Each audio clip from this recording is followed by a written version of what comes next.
Hello, I'm Steve Buck, Chair of the Department of Psychology here at the University of Washington.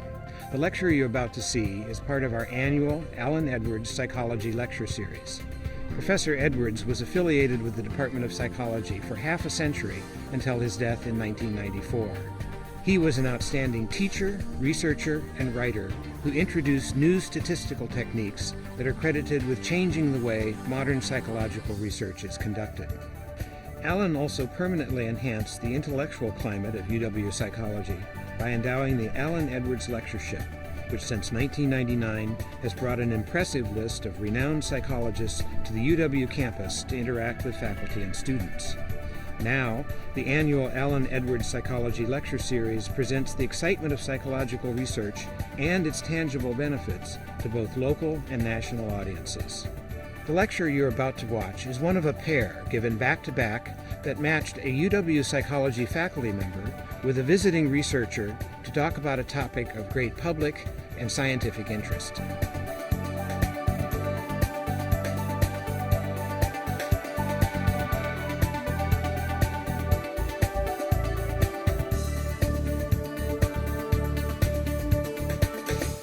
Good evening. I'm Steve Buck, Chair of the Department of Psychology here at the University of Washington. Welcome to this evening's continuation of the Alan Edwards Psychology Public Lecture Series. This series is presented by the Department of Psychology, the College of Arts and Sciences, and the University of Washington Alumni Association, and is funded by a generous endowment from Alan Edwards. The topics in this series illustrate how psychological research serves humanity.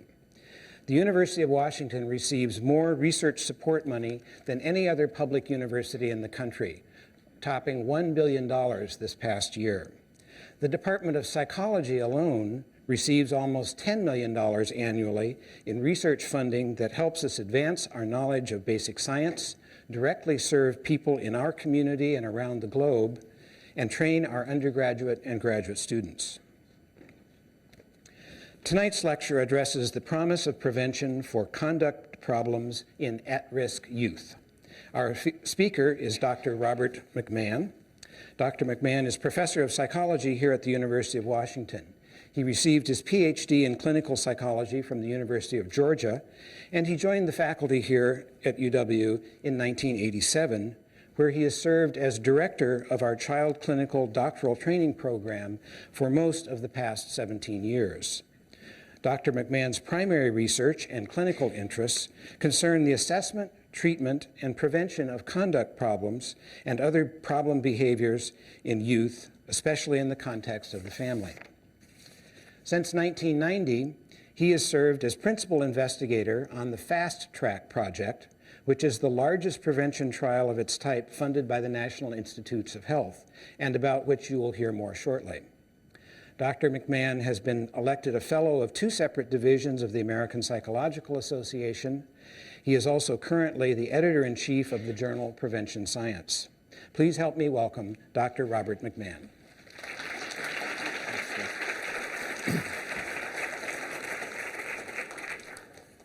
Thank you, Steve, for that introduction. I very much appreciate the opportunity to talk with you this evening about my work in the context of this Alan Edwards lectureship. One of the most pressing concerns for child service providers is dealing with children who engage in conduct problem types of behaviors. These children engage in a wide variety of acting out behaviors, ranging from more overt behaviors that are directly disruptive to the environment, such as argumentativeness and physical fighting, to more covert behaviors that are conducted behind the backs of adult caregivers. For example, stealing would be a prototypical type of covert behavior.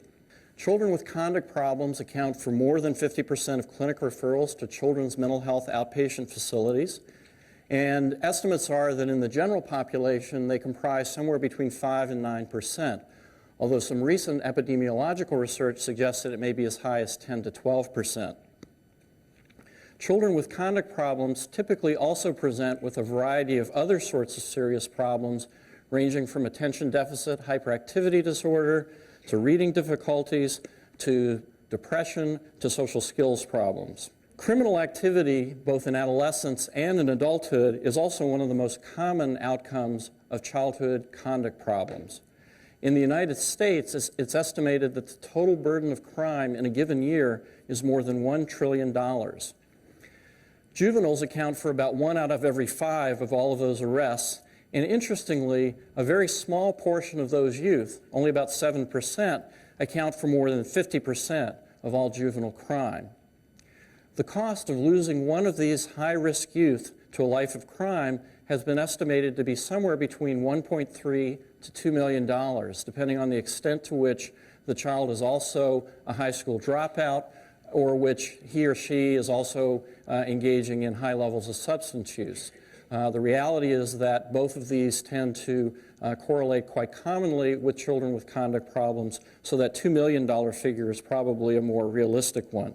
Not only are severe conduct problems a significant and prevalent societal problem, but efforts to either treat or to prevent adolescent conduct disorder, which is the formal psychiatric diagnosis that's most related to severe conduct problems, have been somewhat limited in their success.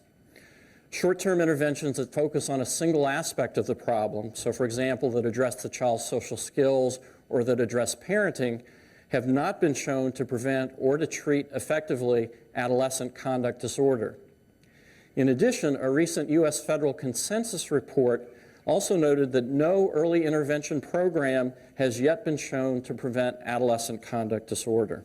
The purpose of my presentation is to describe a large-scale, multi-site project called FastTrack that's designed to prevent the development of serious conduct problems in school-age children who are at risk.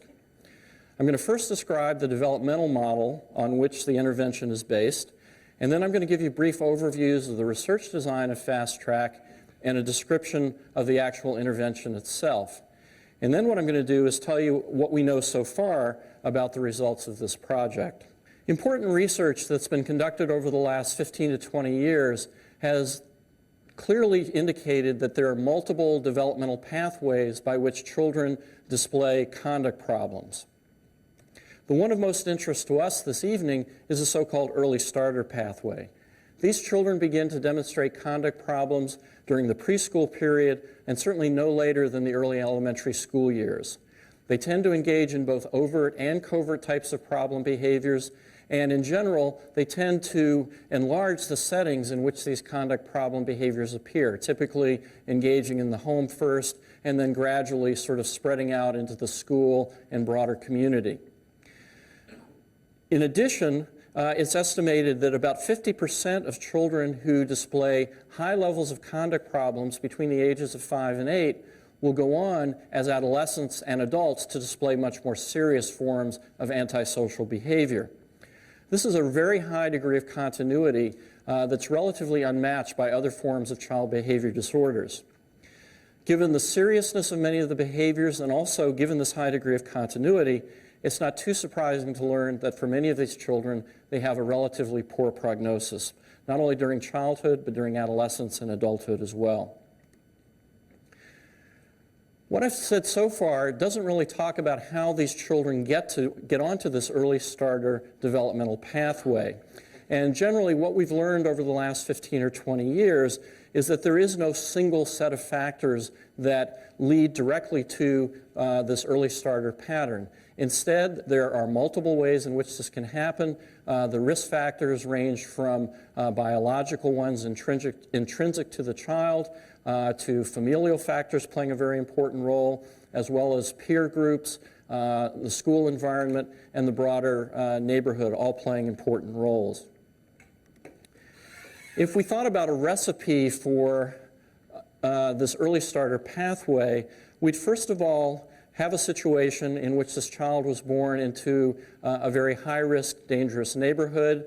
Perhaps this child's parent engaged in alcohol use while she was pregnant with the child, perhaps also engaged in cigarette smoking, which has more recently been identified as a definite risk factor, not only for ADHD, but also for conduct disorders in the child. The parent would probably be very young, because adolescent motherhood carries with it a whole host of risk factors related not only to biological risk, but also related to limited educational and occupational opportunities for the mother, Often the families are headed by single parents, which again limit the educational and occupational opportunities for the family. In addition, we would have a situation in which the child might essentially be described as having a very difficult temperament. This would be a child who from very early on in infancy was hard to soothe, was irritable, had problems with eating and sleeping, generally just presenting a more difficult parenting chore for a parent who might already be overburdened by a whole lot of other life demands. As the child gets older, there may be significant risk in later infancy for the development of a secure attachment bond between the infant and his or her parent. And that then predisposes the child during the preschool period to entering into what Patterson and others have referred to as a coercive cycle of interaction with his or her parent, which is characterized by high levels of noncompliance or excessive disobedience, controlling behavior, and at the most extreme level, aggressive behavior. And what's important to note here is that this is a cycle that's engaged in both by this very young child and by the parent, and which becomes increasingly more and more serious over time. In addition to these social difficulties that these early starter children are at risk for during the preschool period, it's also the case that they're usually not very well prepared academically at the period of school entry. The child's parents may not be particularly well educated themselves. It's less likely that they'll have been provided with significant preschool learning opportunities in terms of the parents reading to them or watching educational television and the like.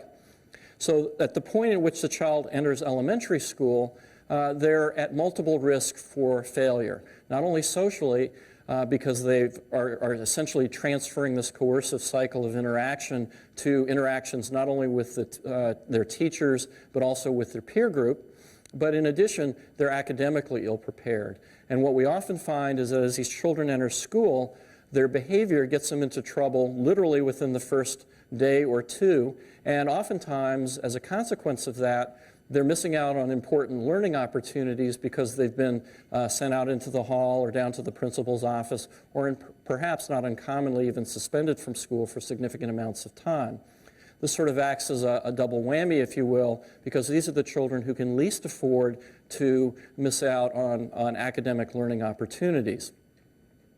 In addition, their social behavior alienates not only their teachers, but their peer group. And over time, throughout their elementary school career, what we typically see is that these children tend to become increasingly more rejected by their peers because of their aggressive behavior or because the other kids feel like they're at risk for getting into trouble as well. All of this misbehavior at school and poor academic achievement serves as grist for the mill for further problems at home. So while the child is certainly having additional problems at school, the problems at home tend to exacerbate. By the time these children are at the end of elementary school and are ready to transfer into middle school, it's not uncommon to see many of them also beginning to present with signs of depressive behavior. At the point at which they move into middle school, we typically see a dramatic increase in both the frequency and the severity of their conduct problem behavior. This seems to be due to multiple factors. Part of it has to do with the opportunity to interact with a so-called deviant peer group. These are other conduct problem children who've basically been perhaps relatively isolated in these smaller elementary schools, but in most North American communities, these smaller elementary schools feed into larger middle school environments where we will have perhaps sort of a critical mass of these youth who, as we now know, actively teach each other various forms of antisocial behavior through direct teaching, through modeling, and through reinforcement of inappropriate behavior. In addition, middle schools, by their very structure, are designed to provide lots of opportunities for misbehavior. There's multiple opportunities for switching classes, for skipping school. Teachers are not able to develop quite the same degree of familiarity with students as they are in elementary school. And so this seems to amplify this acceleration of severity of conduct problems that we typically see during the adolescent period. By the time the child is in middle adolescence, It's not unusual to see serious antisocial behavior, delinquent behaviors, school dropout and failure, early and heavy substance use of various forms, engagement in risky sexual activity, and in addition, as I mentioned a minute ago, frequent co-occurrence of other forms of psychiatric disorders, especially depression. As adults, these individuals are not only at increased risk for psychological problems, and antisocial personality disorder would be the most common, as well as various forms of substance use disorder, but in addition, they're much more likely to be engaging in criminal behavior. They tend to have poorer educational and occupational adjustment, increased likelihood of marital disruption, and interestingly enough, a dramatically increased mortality rate compared to the general population. So, what are the implications of this developmental model for intervention design? Well, it suggests that in order to intervene effectively, we need to address the multiple skill domains that are affected for these children. We need to address their emotional and behavioral regulation, we need to address their academic achievement, and we need to address their peer relations. In order to do that, we need to also function in the different settings, social settings in which these children function. We need to work within the context of the family, within the context of the peer group, and within the context of the school. Not too surprisingly, given that developmental pathway of early conduct problems, we also need to have the intervention be sustained throughout that developmental period, given the different patterns of risk that occur at different transition points. And it's important that the different intervention components be well integrated with each other and that they be both developmentally and culturally informed. Let me now give you an overview of the research design of FastTrack. FastTrack began, as Steve noted, in 1990. If since then, it has always been a collaborative endeavor with a group that has come to call itself the Conduct Problems Prevention Research Group, or CPPRG. This is a picture of us taken several years ago when we clearly were much younger, and at least some of us had more hair than we do now.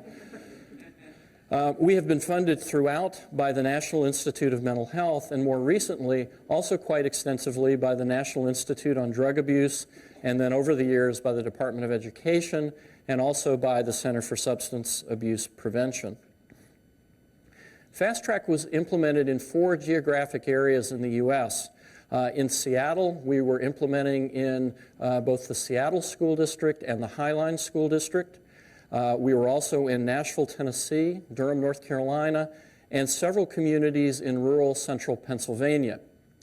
There was a tremendous amount of ethnic diversity across the 4 sites. In both Seattle and Nashville, the samples that we recruited were approximately 50% African American, 50% Caucasian. The Durham sample is almost entirely African American, and the communities in rural central Pennsylvania is white. This next slide gives you an overview of the entire FastTrack project. I'm just going to touch on this briefly because I'm going to get into these various aspects in more detail over the next couple of minutes. But as I indicated, we began the project in the early 1990s. We started our recruitment of high-risk children over a 3-year period beginning in 1991. Currently, the children in the FastTrack study are somewhere between the ages of 20 to 23, so they are now young adults. So let me describe briefly how we identified the children that we thought would be appropriate targets for this type of intensive intervention. First of all, we recruited schools in these various communities that were located in high-risk neighborhoods. And we defined high-risk neighborhoods on the basis of census data indicating high levels of juvenile crime. In addition, we used what's called a multiple gating screening approach, in which we first had kindergarten teachers in the 54 schools that were involved in this project complete a behavior problem checklist on every child in his or her kindergarten class. Over the 3 years in which screening was conducted, those teachers completed just under 10,000 of those behavior problem checklists. The children who were the most disruptive in terms of being in the top 40% of the distribution made it to the second level of screening, which was a phone interview with their parents asking similar questions about their behavior at home. We combined the teacher reports of the child behavior and the parent report of the child behavior to basically identify the top 10 to 20% of children who were displaying the highest level of conduct problems both at home and at school. Based on the longitudinal data that was available to us back in 1990, that data suggested, and it would still be true today, that if you have a 5 or 6-year-old who's in the top 10 or 20% of his or her peer group in terms of acting out behavior both at home and school, these are the kids who, remember, we think have at least a 50% chance of going on to more serious forms of conduct problems later on. This is the group that we were interested in focusing on. To summarize then, our high-risk sample across the 4 sites and over the 3 waves of recruitment was just under 900 children. Those children were randomly assigned by the school in which they were attending to either an intervention condition that received this 10-year fast-track intervention or to a control condition, which received whatever services happened to be available in those particular schools. Even back in 1990, it was essentially default for all schools to offer some sort of substance abuse or violence prevention type of curriculum. So the children who were in the control condition did not receive no services. They received existing services or services as usual. Now, across the different sites, as I mentioned, there was a lot of diversity in terms of ethnic composition, but overall the high-risk sample was approximately 50% African American, 50% white. And consistent with the literature on conduct problems in general, about 2/3 of our high-risk sample was boys.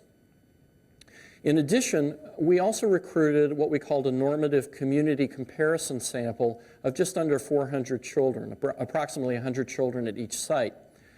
We recruited this sample for a couple of reasons. One is we wanted to be able to have a benchmark to determine whether, if the fast-track intervention was being effective in that the children were doing better than the youth in the control group, were they also moving towards more of the normative range?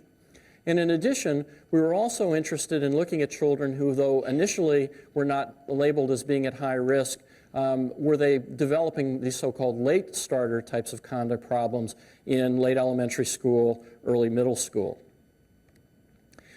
Now, remember, we only identified children for this sample on the basis of parent and teacher ratings of their behavior. But it's important to note, given that developmental model that I described, that typically there's a whole constellation of risk factors that comes with that early misbehavior. And that was certainly the case in our sample in FastTrack. About 60% of the families were headed by a single parent. There were high levels of family conflict and violence, both in terms of between partners, but also higher than typical compared to the normative community sample, levels of child abuse of various forms, higher levels of substance use among the parents, and personal adjustment problems, most notably maternal depression. Many of these families would be described as insular, to use a term coined by Bob Waller, which basically simply means that they were very socially isolated and were not having much interaction with neighbors and the broader community. Most of our families, but definitely not all of them, were also economically disadvantaged. And of course, simply because of our selection criteria, by definition, most of them lived in high-risk, unsafe neighborhoods. Just very briefly, we conducted annual assessment interviews with both the youth and their parents. These interviews were conducted in the home. It lasted anywhere from 2 to 3 hours. We also interviewed the teachers. We observed the parents and children interacting. We observed the children interacting both with their peers in the classroom, but also on the playground. We used school records, and as the youth got older, we also have made use of court records to identify those youth who are moving into the judicial system and the like. Let me describe for you now the intervention model. Basically, the fast-track intervention, which again lasted for 10 years from grade 1 through grade 10, was divided into 2 phases. And each of these phases, at the beginning, there was a more intensive part of the intervention that was based on a significant transition. Now, we know that in general, transitions in anyone's lives are a good point to intervene. Things are a little bit shaken up, and so you're more open to the possibility of changing your behavior. The 2 points of transition that we were most interested in were, first of all, the transition from kindergarten to first grade. We know that by then there's an identifiable set of risk factors that are hopefully amenable to intervention. And then the second transition is this transition from elementary school to middle school that I described earlier, where there's usually this dramatic escalation in severity and types of conduct problem behaviors. In terms of the elementary school phase of the intervention, we identified 6 areas that we wanted to work on for short-term targets. Remember, this was a 10-year intervention, so we weren't expecting to really have dramatic impacts on so-called antisocial behavior, because for most of these children, they hadn't gotten to the point developmentally where they were developing or manifesting that. So instead, we focused on enhancing the child's academic achievement, on assisting them with developing pro-social coping and problem-solving skills that hopefully would help them not only in their peer relations, but in their relations with other adults in their life, parents and teachers to be specific. We worked with the families and the schools to develop a more positive homeschool partnership. We worked directly with the parents to hopefully help them to develop more adaptive and positive parenting strategies to help with the socialization of their children. And we were also interested in just developing more positive overall classroom atmospheres.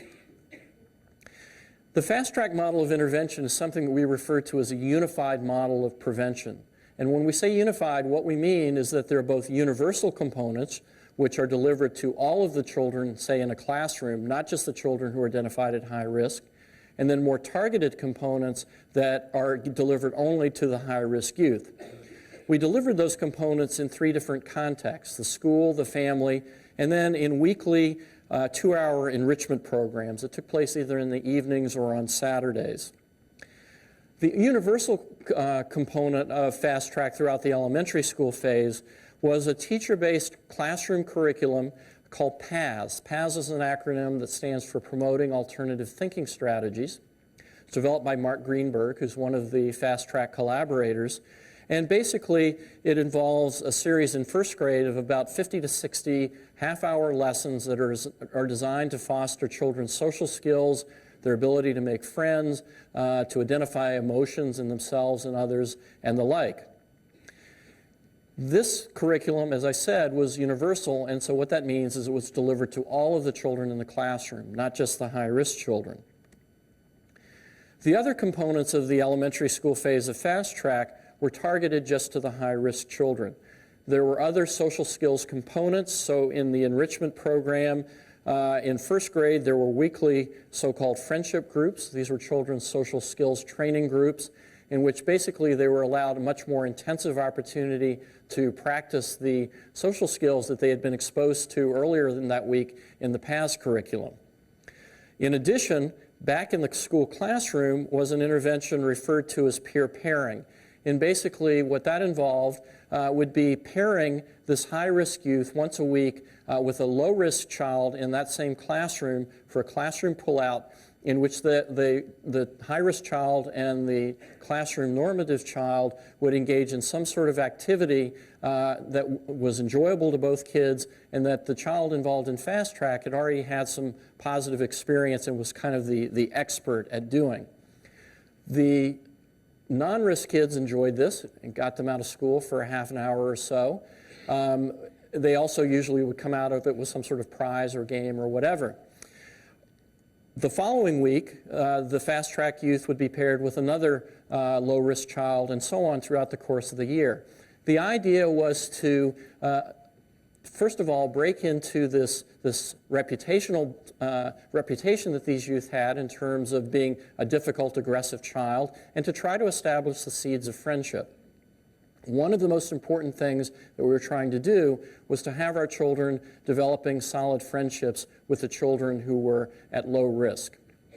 In addition, while the children were in their weekly social skills groups, we also had weekly parenting groups. And these parenting groups were based on a number of well-established parenting intervention skill groups. In addition, we had the families working very closely with the teachers. The teachers would actually come into the parenting groups to talk about what their children were doing in first grade and in later years, in the outlying years.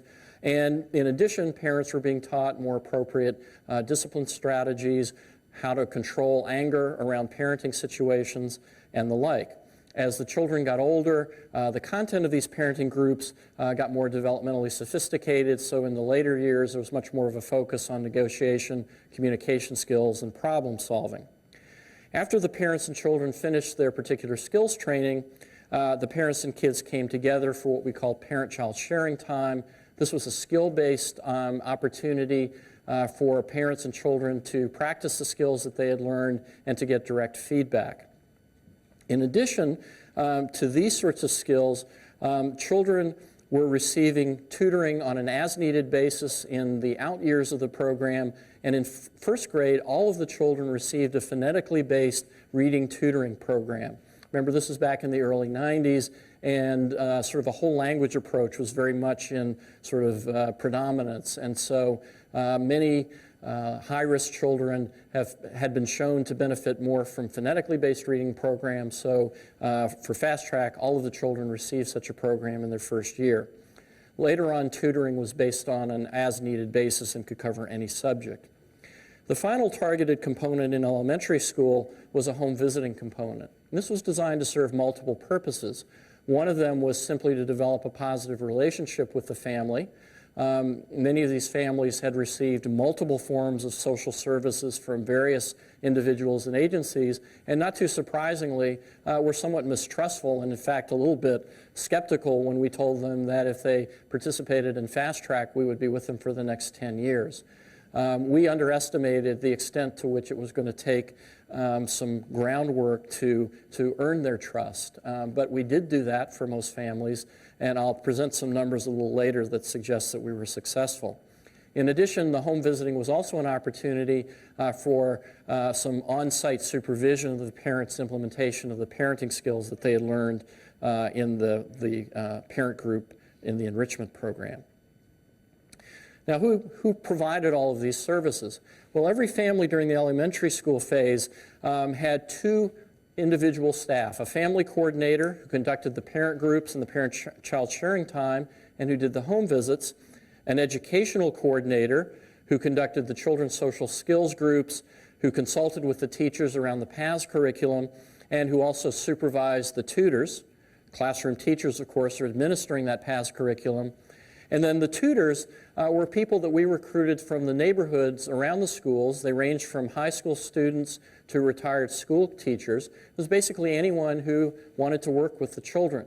As it turned out, these paraprofessional tutors had lots of contact with the children in the first year because not only did they do reading tutoring, which were 3 sessions a week, but they also did this peer pairing intervention that I described a moment ago. One of the big issues in a preventive type of intervention with high-risk families is making sure that families actually get exposed to the intervention. Historically, many prevention trials of this type have reported attendance rates somewhere on the range of 20 to 30%. We wanted to do better than that, and so we basically tried to do whatever we could to increase the likelihood that families could participate. We had flexible group times, as I mentioned, on the weekend, and also in the evenings during the week. Sessions were held at the local school. We provided transportation. We provided childcare during the sessions for other youth in the family. And perhaps most uniquely, we said to parents, you know your son or daughter better than anyone. We would like to hire you to be a FastTrack staff member, and we will pay you $7.50 an hour or $15 for coming to each one of these parenting group sessions. Consider it an in-service type of training. This was probably one of the best investments that we made. It was clearly a very important way for many of the families to initially start participating in FastTrack. Later on, it became less necessary as social support among the different group members became a very important maintaining factor. But I think it was very important initially. With respect to the adolescent phase of the intervention, Basically, we changed the model quite significantly to try to pay particular attention to some of the developmental changes that were going on. Participants received a set of standard interventions as well as more individualized ones. The standard interventions were given to all youth and families in the high-risk sample. Conversely, or in contrast to the elementary school phase when the parents and youth met separately, there were monthly curriculum-based groups for the youth and parents together. They tended to cover more normative types of challenges of adolescence, or as they were sometimes referred to by staff, the sex, drugs, and rock and roll parts of things. It also talked about the very critical importance for parental monitoring and supervision during this period, communication skills, and so on and so forth. In addition, we developed a buddy system to help the youth transition from elementary to middle school, and also actually from middle school to high school. The individualized interventions were actually based on a checklist of risk and protective factors that the FastTrack staff worker working with a particular youth would fill out once every 4 months. It's called the triannual assessment. And basically, based on what was going on, both in terms of risk factors and as well as protective or positive things in the youth's life, we would adjust the intervention accordingly. The types of individualized skill building and support services that we included really ran the gamut from mentoring, tutoring, individualized meeting with the youth coordinator, job shadowing, professional or academic development, and so on and so forth.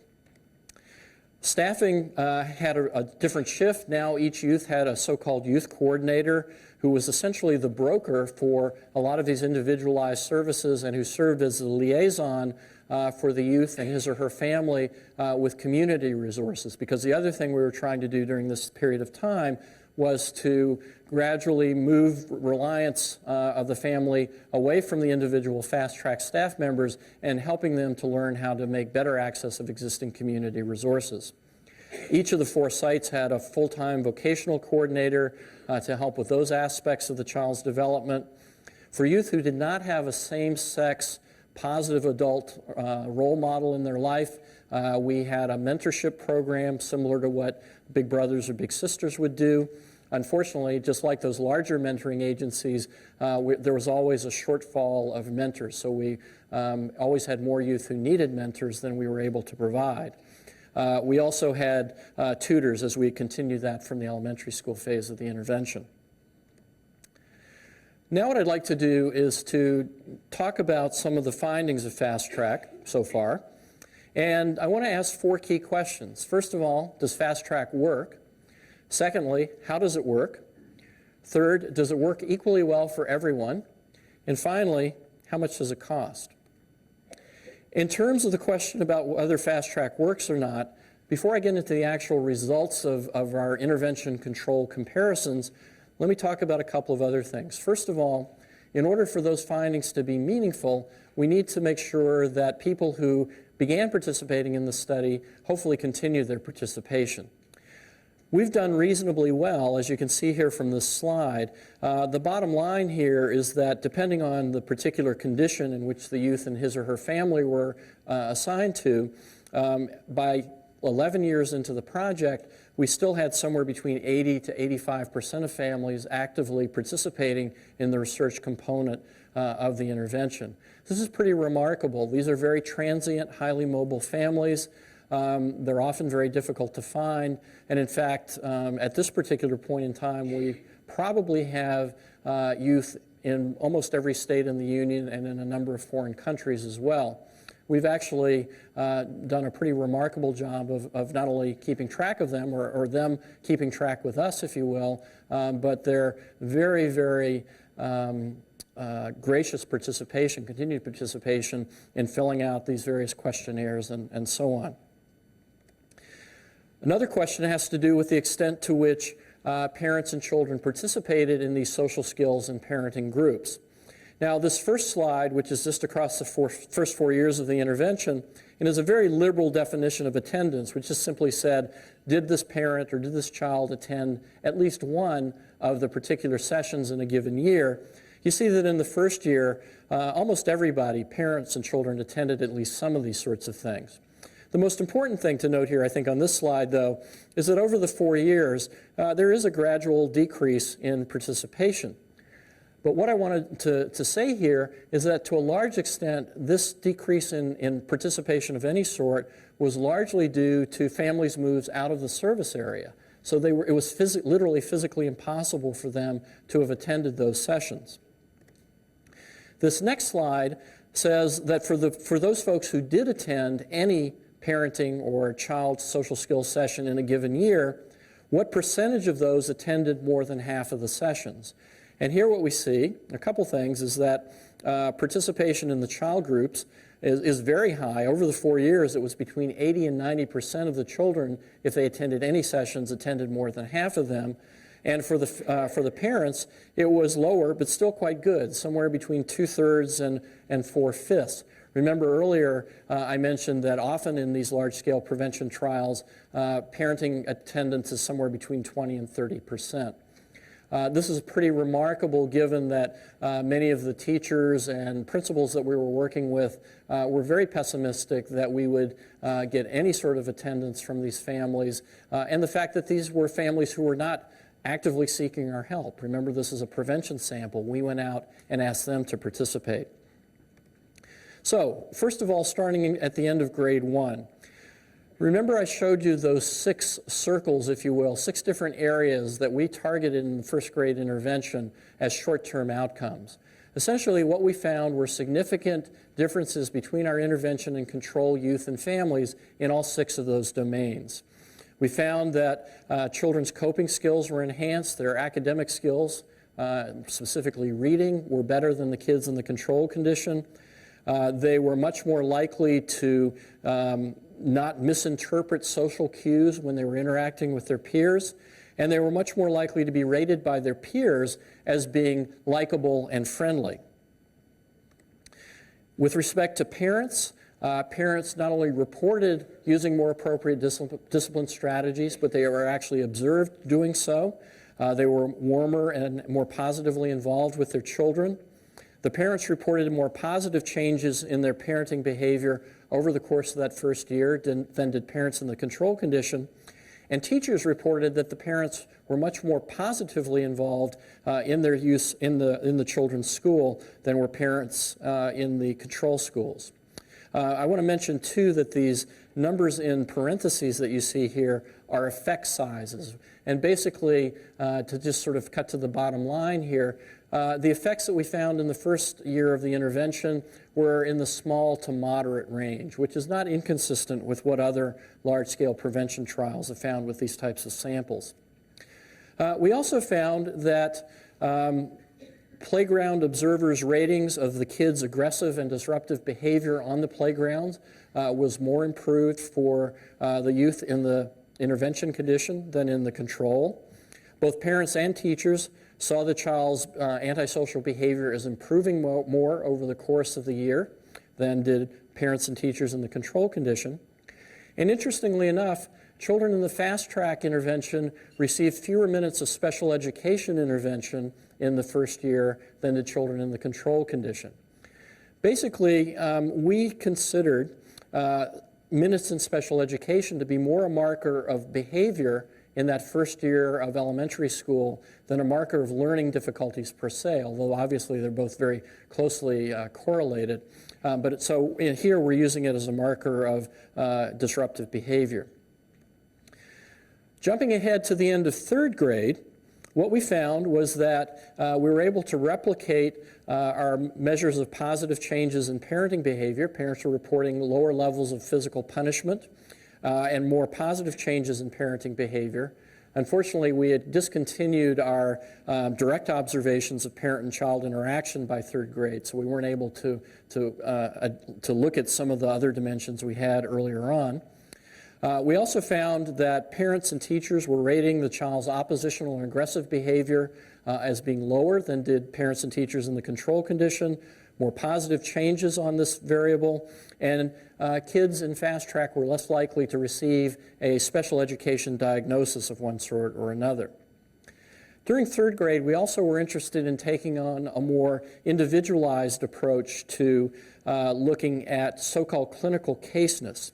And basically, we identified a case as being a child who met criteria on any one or more of these 4 measures. If they had a diagnosis of either oppositional defiant disorder, which is considered to be a precursor of conduct disorder, or a diagnosis of conduct disorder, that was a hit. If they had a special education individualized education plan, or an IEP, which is sort of your entry ticket in this country to receiving special education services, or if they were in the top 15% or so on either parent or teacher ratings of behavior problems. Now, keep in mind, going back to kindergarten, that by virtue of the screening process we used, all kids in the high-risk sample, all 891 of them, were a case because they got into the sample because they were elevated on teacher and parent report. So we're starting out at 100% caseness for both conditions. Where did we end up? Important thing here on this graph is we're looking at proportion that were case-free. The red here is the intervention condition. What we see is that by the end of 3rd grade, 37% of the kids in FastTrack are now no longer cases. They don't meet or they don't exceed threshold on any of those 4 different criteria, compared to 27% of the kids in the control condition. This represents about a 30% difference in case-free status. We use a similar approach to caseness when we looked at outcomes in grades 4 and 5. And to cut to the chase here, what we see is that there were intervention effects in favor of FastTrack on the domains of social cognition and social competence, in the extent to which the youth were associated with the so-called deviant peers, and the extent to which they were engaging in behavior problems in the home and the broader community. There was not a significant difference in the context of school functioning. Now, let me switch gears here for a second and also talk about some analyses that we did back in 1st grade looking at the effects of that PAS universal classroom intervention. Remember, that was administered to all of the children, not just the children in the high-risk group. And what we were interested here was not looking at individual children, but looking at change at a classroom level. What we found was that at a classroom level, classrooms that had received this PAS intervention were rated by the children themselves as having lower levels of aggression, lower levels of activity and disruptive behavior than were classrooms that did not receive the PAS intervention. In addition, independent observers rated the classroom atmosphere more positively for classrooms that had this PAS intervention. By the end of elementary school, we've got a pretty good sense that FastTrack is working sort of in moderate levels of outcomes. But how does it work? And so one of the things that we did was we conducted an analysis where we looked at whether or not the amount of changes that kids at the end of 3rd grade were demonstrating were any way associated with the degree and the type of change that they displayed a year later. In psychological terms, this is referred to as a mediation analysis. And the bottom line is that what we found were what we call domain-specific effects. What I mean by that is that parenting behavior change in the home at the end of grade 3 was associated a year later with changes in the child's aggressional and oppositional behavior in the home, but it didn't predict changes in the school. However, the child's prosocial behavior change in the school was associated a year later with changes in the extent to which the peers wanted to associate or hang out with that child. Final example here on this slide has to do with the youth's ability to attribute intentions on the part of their peers in 3rd grade. The extent to do that adaptively was associated with less likelihood of associating with substance-using peers a year later. So the implications of this finding is that it's important to address each setting in which the child is functioning, and it suggests the importance of a multi-component intervention like FastTrack. Now, the third question was, does FastTrack work equally well for everybody, or are there subgroups of children for whom it works better or perhaps less well than others? What we found through elementary school was that it worked comparably for boys and girls, for European and African American children, and for youth in the urban communities as well as those rural communities in Pennsylvania. This is a good thing because it's suggesting the effects of the intervention were quite generalizable. And you can see here that we looked at a variety of different types of variables, and essentially there were really no consistent moderation. In other words, the intervention was working well for everyone. However, there's a little dark cloud, fortunately a temporary one, on the horizon here, which is the black hole known as middle school.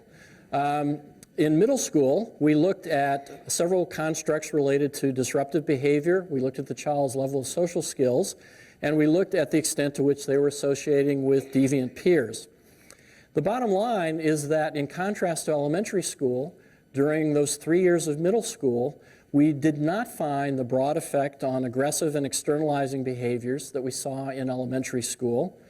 And in fact, the few findings we did discover were kind of scattered and not really something that we felt very confident or comfortable with. We were pretty discouraged, as you might imagine. But by grade 9, what we found is something that we still find extremely interesting and are still trying to figure out why. But by the time these kids are in high school, we find that the effects of the FastTrack intervention depend on the child's severity of risk as measured 10 years earlier when they were in kindergarten. So in other words, within this already risky population that was identified during kindergarten, what we find is that it's the very highest risk youth, in fact the top 3% of our distribution during kindergarten, who were much more likely in grade 9 to have an externalizing disorder diagnosis, which means oppositional defiant disorder, conduct disorder, or a diagnosis of ADHD, and they were much less likely to engage in self-reports of antisocial behavior. For the youth who were at more moderate levels of risk, there was no intervention effect. So this next slide is an illustration of this for a diagnosis of conduct disorder. If you look at the bars over on the left side of the screen, this is the highest risk group of youth, the top 3%. And what you see is about a 75% reduction in diagnosis of conduct disorder for these youth who had been at the highest risk 10 years earlier. You'll also see that in the moderate risk children, not only was there no intervention effect, but it's mainly because they're all functioning pretty much within the normal range. We don't know this for a fact, but we wonder if whether or not these children are the 50% of those youth who were going to turn out to be okay anyway based on the impreciseness of our screening procedures. We see a similar sort of set of findings for any externalizing disorder, and we see a similar set of findings for the youth's self-report of antisocial behavior. So it's not just limited to one source of data or information. As we've extended our analyses out, this interaction effect with severity of risk seems also to be holding all the way out through grade 12. These data are showing the lifetime prevalence of conduct disorder, in other words, the extent to which a youth at any point during the study received that diagnosis. And what you see here is a 50% decrease in diagnosis over lifetime for the high-risk youth. And essentially, this is a non-statistically significant difference for the youth in the moderate risk condition. This is looking at the cumulative prevalence of conduct disorder. These analyses were conducted using something called a hazard function, which I'm not showing here. But essentially, the bottom line is what this is looking like is that there's actually a unique and new intervention effect at 3rd grade, 6th grade, 9th grade, and grade 12. Finally, let me touch on how much does FastTrack cost. As I mentioned earlier, each one of these youth who proceeds through this early starter pathway into adulthood, engaging in criminal activity, is going to cost upwards of $1.3 million. Michael Foster, who's an economist, has received a separate grant to conduct an economic analysis of FastTrack. And his first study, which looked at outcomes through grade 9, indicated that FastTrack costs about $5,800 a year per child. Given that, what his analyses show is that FastTrack is cost-effective for the highest risk children, that top 10% or so, in terms of conduct disorder diagnosis and so-called index crimes, which are more serious crimes. As you can see here, the extent of risk determines the extent of cost savings, with most of the cost savings occurring for youth in the top 10%, anywhere from $50,000 to $120,000 per youth saved on services expended and the like. So to summarize very quickly, FastTrack so far has demonstrated modest intervention effects in multiple domains through elementary school. Those effect sizes were strongest following our initial intensive efforts and then were maintained with sustained prevention support. In contrast to our findings in elementary school, we have minimal findings in middle school. Our mediation analyses suggest the importance of multi-component intervention, and in elementary school, our effects were generalizable across gender and ethnicity and site. However, during high school, as I just showed you, there's an emerging moderation of risk so that the focus of our intervention is focused on the children who are most at risk. Finally, although expensive, FastTrack is cost-effective for our most at-risk youth. Where are we going from here? We will continue to look at intervention effects through age 20. In particular, we're looking at substance use effects as well as the extent to which these youth are staying out of the correctional system. Our economic analyses will continue. We're seeking funding to look at DNA markers for candidate marker genes. We hope to follow the sample actually into their mid-20s. And we're currently disseminating FastTrack on a limited basis, most notably and for the longest period of time in Calgary, Alberta. In closing, I'd like to acknowledge not only my colleagues in the CPPRG, but the various intervention and research staff at the various sites, and the folks who are listed here are some of key players among many here in Seattle. Very important to thank the school teachers, principals, and staff, especially here in Seattle in the Seattle School District and Highline. And of course, most importantly, the youth and families who were involved in FastTrack. If you would like additional information about FastTrack, I would encourage you to go to our website. In closing, I'd like to make one final point. When we're dealing with a significant societal problem like youth conduct problems, the bottom line is that we know it's going to be expensive. While we know that an intensive intervention like FastTrack is costly, we also know that it will eventually cost anywhere up to $2 million for each one of these children who stays on this early starter pathway. So the choice we have as a society is when and how to make those payments. What FastTrack is saying is that it's far better for our children, for our families, and for our society to make that investment at the front end in early intervention rather than later. Of course, there's an old saying about you can pay me now or you can pay me later, but I think a more appropriate adaptation of that saying would be you can pay me now or you can pay me much more later. Thank you very much.